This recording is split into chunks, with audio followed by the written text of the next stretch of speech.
السلام علیکم ورحمۃ اللہ وبرکاتہ۔ بسم اللہ الرحمن الرحیم، نحمد و نصلی علی رسول کریم، اما بعد۔ آؤ قرآن تجوید کے ساتھ سیکھیں۔ یہ کورس خاص طور پر ان لوگوں کے لیے ہے جو یہ تو جانتے ہیں کہ قرآن کیسے پڑھا جائے، لیکن اسے پڑھنے کا صحیح طریقہ نہیں جانتے، اس کا مخارج صحیح نہیں ادا کرتے، اس کی تجوید اور اس کا جو گرامر ہے اسے صحیح طریقے سے پڑھنا نہیں جانتے۔ سب سے پہلے قرآن شریف نے اللہ تعالیٰ نے قرآن شریف کو جبرائیل علیہ السلام کے ذریعے نبی صلی اللہ علیہ وسلم تک پہنچایا۔ ہم لوگوں کو چاہیے کہ قرآن اس طریقے سے پڑھیں جیسے نبی پڑھا کرتے تھے، جیسے جبرائیل علیہ السلام نے سکھایا۔ نبی صلی اللہ علیہ وسلم حدیث مبارک میں کہا ہے کہ نبی صلی اللہ علیہ وسلم نے کہا، جو قرآن صحیح سے نہ پڑھے وہ ہم میں سے نہیں ہے۔ استغفر اللہ۔ صحیح سے پڑھنا اس کا مطلب یہ نہیں ہے کہ اچھی آواز سے پڑھنا، صحیح سے مطلب یہ ہے کہ اس کی وہ حروف کے مخارج کی صحیح ادائیگی، تجوید کے قواعد اور تلفظ کو صحیح سے ادا کرنا۔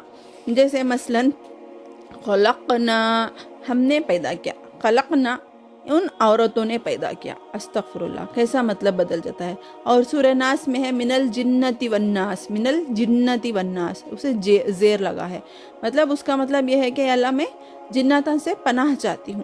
اگر آپ من الجنت والناس پڑھ لیں گے تو اس کا مطلب ہوتا ہے یا اللہ میں جنت سے پناہ مانگتی ہوں۔ استغفر اللہ۔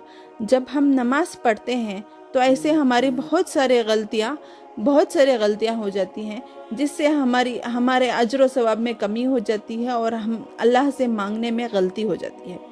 تو ہم لوگوں کو چاہیے کہ ہم صحیح طریقے سے قرآن سیکھیں۔ حدیث پاک مفہوم میں ہے کہ ایک حرف کو 10 نیکیاں ہے۔ ایک حرف کا مطلب ہے الف لام میم، جیسے کہ الف لام میم، اسے 10 نیکیاں نہیں، الف کو 10 نیکیاں، لام کو 10 نیکیاں اور میم کو 10 نیکیاں۔ تو ہمیں ایک اور 10 نیکیاں، اگر ہم اس 10 نیکیوں کو حاصل کرنا ہے تو اسے صحیح سے اس کے حروف کی صحیح ادائیگی کرنی چاہیے۔ تو آؤ ہمیں قرآن سیکھیں اور قرآن کو صحیح سے پڑھیں اور اللہ سے صحیح سے مانگیں۔ اگر ہم دنیا کا علم سیکھتے ہیں تو وہ دنیا ہی میں رہ جاتا ہے۔